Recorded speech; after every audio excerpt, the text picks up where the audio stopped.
Assalamualaikum warahmatullahi wabarakatuh. Salam sejahtera buat semuanya. Semoga semua senantiasa diberi kemudahan dalam segala urusan dunia akhirat. Masih di polemik ijazah palsu Jokowi yang diisukan oleh kubu Roy Suryo ya kawan-kawan. Jadi di beranda saya tuh banyak seliweran video-video Roy Suryo dari yang pro Roy Suryo dan yang kontra ya. Tahu bagaimana lah ya apa tujuan mereka sebenarnya gitu. Nggak begitu agresif, begitu getol gitu ya kan menyerang Jokowi dengan isu ijazah palsu, PKI, Bupapa dan yang lain sebagainya. Nggak tahu kenapa gitu, atau karena di latar belakangi kalahan capres zaman dulu ya, atau dengan unsur-unsur tertentu, atau memang mereka ada unsur dendam atau bagaimana gitu, nggak tahu lah. Yang jelas seperti teman-teman lihat di media sosial ya kan, mereka begitu wes kayak begitulah. Bagaimana videonya, yuk kita simak bareng-bareng. Detik ini juga kebetulan Joko Widodo memberikan laporan langsung di Polda Metro Jaya. Itu bagus. Kenapa saya suka dia laporan? Karena dia akhirnya harus menunjukkan ijazah palsunya, gitu loh. Tapi kepada persidangan, kepada kami, kepada ahli yang dilaporkan, kepada seluruh rakyat Indonesia. Maka yang harus kita curigai bukan hanya pelapornya, tapi institusi yang menerima laporan. Apa institusi ini meloloskan laporan-laporan yang sebelah, sementara laporan kita tidak pernah di... Yang kedua, buat apa gitu ngurusi orang-orang tengil gitu ya, nggak berguna, nggak manfaat bagi negara kita ini ya kan.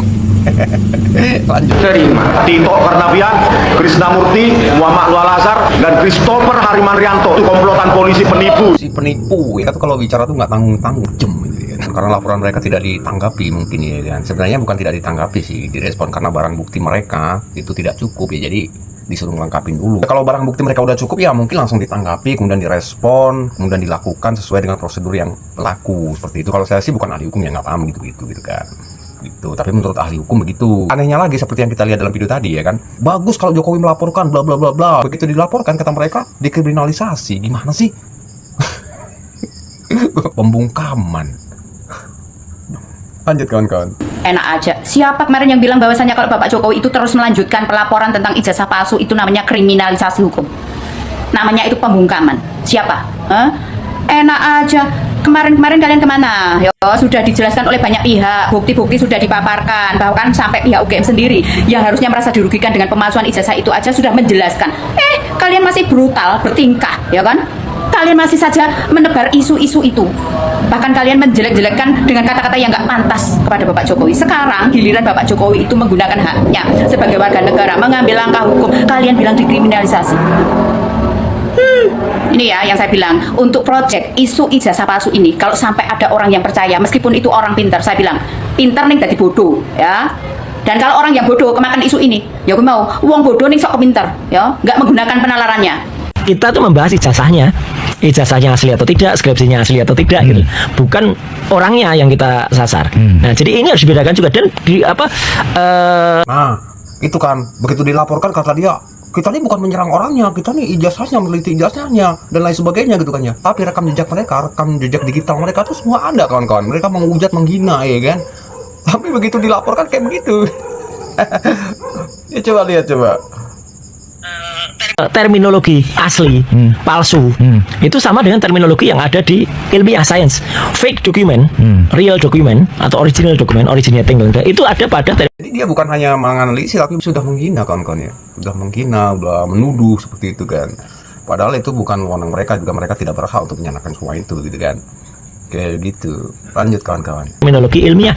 Kok tiba-tiba mau ditarik ke hukum? Harusnya ilmiah ini diselesaikan dulu, dibuktikan dulu ilmiah enggak, ini baru kemudian setelah itu tarik lagi ke sana. Tapi artinya nggak apa-apa, oke aja, diadu aja ya gitu. Tapi makanya saya bilang, kalau belum tujuannya sudah mau mengkriminalisasi, tujuannya mempidanakan, ya maka ya lucu banget gitu. Apalagi Pak Jokowi itu lapor ya kemarin pada tanggal 30 April itu. Lucu lah, nggak lucu lah Roy, emang lu pantas dipidanakan. Jadi mulutmu harimaumu itu memang gitu kan ya. Lu ngalor ngidul apa ya, getol banget gitu ngata-ngatain orang seenak kudelmu sendiri gitu ya kan. Begitu dilaporkan kayak begini, bingung gitu, gelisah ya kan. Itu tepat pada saat 17 tahun peringatan kebebasan informasi publik. Yang kriminalisasi itu ya rombongan kalian itu kepada Pak Jokowi. Roy, aduh, gimana sih muter-muter mulu, blunder gitu. Raja blunder gitu. Dia emang Roy Suryo ini yang begitu gitu, senangnya muter-muter gitu, blunder nggak ada ujungnya gitu. Nantang-nantang suruh ngelaporin, begitu dilaporin kriminalisasi, padahal mereka yang kriminalisasi gitu. Nah, Nah, untuk sekarang kita dengarkan dari Bapak Mahfud MD ya, bagaimana kiranya beliau menyikapi polemik ini gitu. Biar rombongan Rosyul itu paham gitu. Juga teman-teman yang mungkin belum paham nih bagaimana sih aslinya, bagaimana biar ada paham lah ya. Dia mengatakan bahwa kalau ijazahnya Pak Jokowi palsu, keputusannya tidak batal. Lah iyalah, bukan karena mendukung, memang begitu. Nah, Coba teori apa yang bisa menyatakan ini? Kecuali pidana ya. Kalau pidana personal, bukan pada keputusan ketatanegaraan. Iya, tapi yang saya katakan begini. Ada yang tanya juga, Pak Mahfud, Anda kok nggak ikut-ikut nih? Ikut dalam gerakan menggugat ijazahnya Pak Jokowi. Saya nggak punya kepentingan. Apa? Kepentingan saya tidak ada. Makanya itu ditolak. Ditolak oleh pengadilan tuh bukan karena pengadilannya salah. Gini, mari saya jelaskan. Biar nanti saudara, kalau mencari celah ngatur pelanggaran presiden yang terlanjur terjadi itu, di undang-undang kepresidenan mau diatur bagaimana? Saya dengar paper yang masuk sudah banyak, bukan nanti dipilih betul. Ya begini, yang gugat ijazahnya Jokowi ini pertama masuk ke gugatan peradilan perdata. peradilan perdata ya. Jadi sudahlah, keabsahan ijazah kok digugat ke pengadilan perdata, pengadilan bilang bukan wewenang saya. Jadi benar, pengadilan itu bilang, NU, saya tidak dapat menerima ini karena bukan wewenang. Tugas pengadilan itu bukan mencabut ijazah. Terus siapa dong? Lagi pula, kalau perdata itu ya, seperti teorinya perdata itu yang menimbulkan hak dan kewajiban. Orang bisa melakukan gugatan perdata kalau ada perjanjian, kontrak di antara kedua pihak, di mana yang satu tidak memenuhi syarat. Loh, kapan Pak Jokowi melakukan kontrak dengan orang yang menggugat itu? Mewakili siapa dia? Iya kan? Pengadilan begitu. Saya tidak membela Pak Jokowi, tidak juga membela pengadilan. Benar dia, justru kalau dia memutus salah. Pengadilan negeri. Terus kemana dong? Tidak ada Pak. Pihak yang dirugikan siapa secara perdata? Siapa yang perdata itu kan pribadi dan badan hukum privat. Oh kalau gitu pindah ke PT UN. PT UN juga menyatakan tidak bisa menerima. Kenapa? Kalau saya dinyatakan mencabut ijazah tidak sah. Seharusnya Anda minta, kalau mencabut ijazah itu minta ke UGM. Ke kampusnya ya. Karena UGM yang menerbitkan, masa PT UN. Dan lagi pula apa rugimu secara ketatanegaraan, ketatausahaan negaraan. Pencabutan itu minta ke UGM, mau UGM yang mengeluarkan. Kok saya disuruh menyatakan tidak sah? Kalau kalimat disuruh menyatakan tidak sah, pasti NU dong. Kalau mungkin minta agar pengadilan memerintahkan UGM untuk mencabut itu jadi perkara pihaknya jadi UGM. Maka saya bilang, Pak UGM nggak usah melibatkan diri lah, apa buang-buang waktu gitu. Dan orang tidak berwenang juga. Lembaga hukum perdata privat, kelompok orang datang ke UGM memaksa saya minta lihat ijazahnya Pak Jokowi, nggak bisa. Kalau begitu setiap orang bisa datang ke sana minta melihat ijazahnya Pak Mahfud. Gitu. Misalnya, saudara nulis nih kayak ini. Profesor Dr. Muhammad Mahfud MD SHSU, benar. Tapi sekarang yang beredar Profesor Dr. Muhammad Mahfud MD SHSU MIP. Yang di kepres yang terakhir itu ada MIP-nya. Saya tidak pernah mengusulkan nama MIP itu. Tapi saya tahu, kira-kira orang yang membuat kepres ini tahu bahwa saya punya gelar MIP dari UGM. Tetapi MIP itu sudah ditulis di SU itu. Karena saya lulus UGM S2 itu. Waktu itu lulus, tahun 87 itu gelar S2 UGM namanya SU. Sarjana utama. Sesudah itu ganti MA, Magister Artium. Sesudah itu berubah Magister Ilmu Politik, Magister Ilmu Hukum, Magister Ilmu Teknik, kayak gitu-gitu. Sebenarnya SU itu sudah mewakili MIP. Kalau orang lalu minta kalian cabut, saya tidak masang sendiri, saya tidak tahu. Mungkin pada waktu itu yang ngetik kepres saya itu Pak Pratikno, karena saya lulusan di sekolahnya Pak Pratikno, atau Pak Ari Dwi Payana. Nah, luar biasa penjelasan Pak Mahfud ya. Saya katakan, kalau gitu masuk ke pidana. Nah, kalau ke pidana, itu kan masuk ke pidana. Malah yang dihukum orang yang menyebarkan berita bahwa ijazahnya palsu. Dihukum bener, ya dihukum, masuk penjara 2 orang. Karena apa? Dianggap menyebarkan berita bohong. Sekarang masih di penjara, belum keluar. Malah yang punya ijazahnya tidak dipersoalkan. Sekarang jalurnya sudah masuk, tinggal politisnya bisa enggak? Karena yang dilakukan. Kok Pak Jokowi lapor polisi? Panik mereka, yang jelas panik kan ya. Nah, di video berikutnya ini ada ini kawan-kawan yang seorang netizen yang cerdas ya kan, dia mencoba membandingkan foto Pak Jokowi yang ada di ijazah yang dibahas oleh Roy Suryo yang katanya itu bukan foto Pak Jokowi.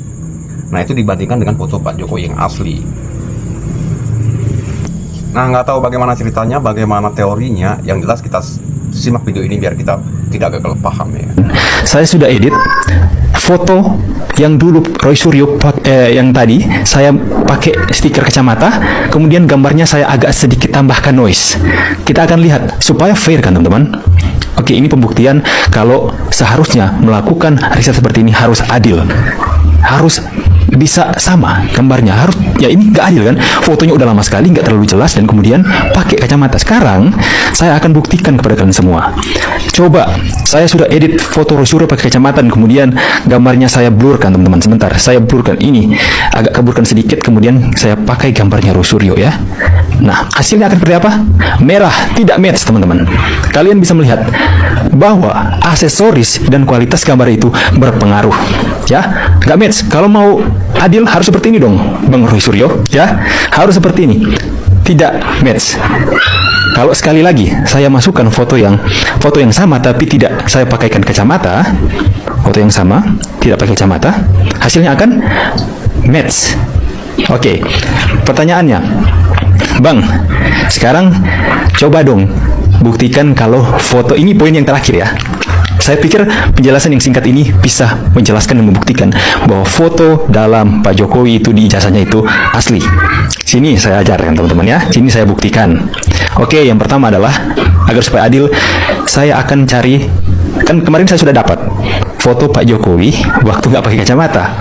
Terus nanti ada yang bilang, itu kan foto Pak Jokowi, berarti foto yang di dalam ijazah itu bisa jadi orang lain. Nah, sini saya jelaskan kepada kalian semua ya. Saya akan buka. Pertama saya mau menegaskan dulu bahwa foto yang tidak pakai kacamata ini adalah foto yang sama dengan foto di ijazah. Ini kan jelas teman-teman ya. Yang pertama saya akan ambil foto ijazah Pak Jokowi dan kemudian saya akan ambil foto yang Pak Jokowi sekarang. Hasilnya 93% match, cocok teman-teman ya. Yang ada di ijazah Pak Jokowi dengan foto Pak Jokowi masih muda yang tidak pakai kacamata, hasilnya 93%. Terus ada pertanyaan, Bang, lah itu pakai kacamata, kenapa dia bisa deteksi? Bisa, kalau perbedaan usianya tidak berbeda. Karena aplikasinya akan sulit untuk mendeteksi wajah jika sudah ada perubahan usia. Karena ketika orang itu semakin bertambah tua, itu apalagi kalau ini ya, matanya ini akan semakin turun. Kalian bisa lihat mata Pak Jokowi sudah semakin redup teman-teman. Karena keriput, ya itu akan semakin susah untuk dia mendeteksi. Tapi ini masih dalam rentang waktu yang sama, ya fotonya masih dalam usia yang sama. Aduh, goyang lagi teman-teman, sorry. Saya akan buka lagi. Ini menarik sekali teman-teman ya. Sebentar. Aku pakai power mirror untuk mirror handphone saya. Dan ini ada di handphone saya data-datanya ya. Oke, sudah ya. Nah, seperti ini ya teman-teman. Jadi saya mau tegaskan dulu bahwa foto ini, foto Pak Jokowi ijazahnya itu match hampir 100%. Kalau kan warna biru muda ini berarti match, cocok. Bahwa foto ijazah Pak Jokowi dengan foto ini yang tanpa kacamata adalah orang yang sama. Berarti, nah sekarang kita akan matchkan foto yang terlihat jelas ini, Pak Jokowi tanpa pakai kacamata, dengan Pak Jokowi yang sudah lebih tua lagi. Nah, ini lebih menarik lagi teman-teman ya.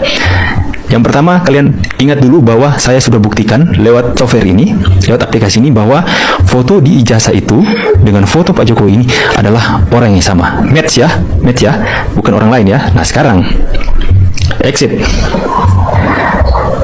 Foto yang tadi yang sama dengan ijazah, dengan foto Pak Jokowi, apakah berhasil? Match lagi teman-teman.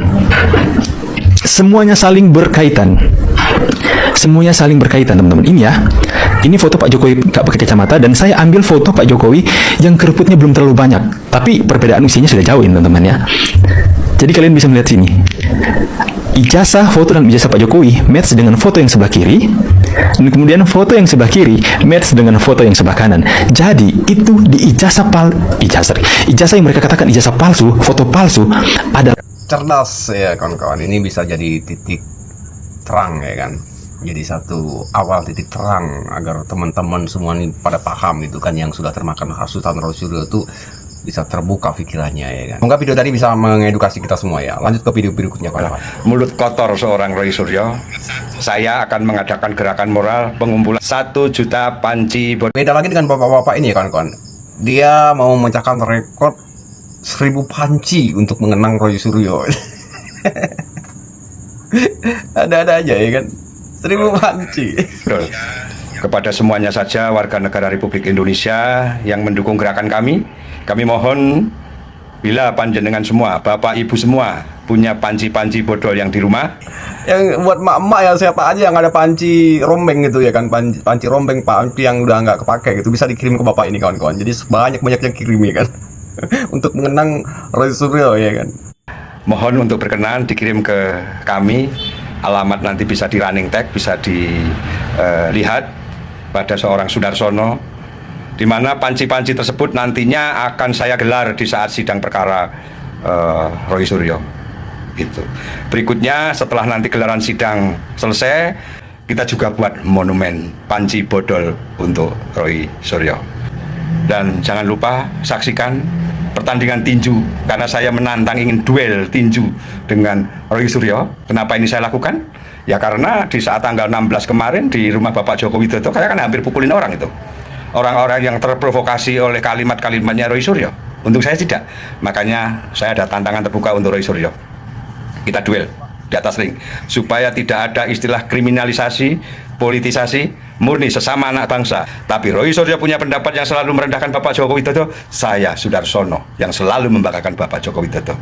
Roy Suryo, Sur, tinggi badanmu sama tinggi badanku sama, umur kamu sama umurku sama. Kita duel tinju di atas ring. Yang memfitnah ijazah Bapak Jokowi katanya palsu, ini saya kasih saran yang terbaik. Sebentar lagi Anda, saya yakin, seyakin-yakinnya Anda pasti akan dipidana. Menurut saya Anda saat ini ngumpul dengan keluarga, anak, cucu di rumah aja, makan yang enak-enak, karena sebentar lagi Anda pasti masuk bui. Roy Suryo sekarang menangis ya, meminta Bapak Jokowi dan para pengacara yang menuntut dia, Pak jangan dilanjut Pak proses ini Pak, jangan diajukan ke pengadilan, jangan diajukan ke kejaksaan Pak, takut dia masuk penjara lagi. Iya, kemarin kamu orang yang pertama yang membuat huru hara tentang ijazah palsu dari Bapak Jokowi SD sampai UGM. Sekarang kamu bilang memohon memelas ya. Katanya kamu bilang kita sama-sama alumni UGM, sama-sama alumni UGM. Sekarang kamu meminta Bapak Jokowi supaya tidak dilanjutkan ke pengadilan. Kami dari pihak Bapak Jokowi, pembela Bapak Jokowi dan kuasanya Bapak Jokowi, pengacara-pengacara pembela Bapak Jokowi tetap akan melanjutkan proses ini ke pengadilan dan kejaksaan. Dan kami akan mengiring Anda tetap ke dalam penjara, ya.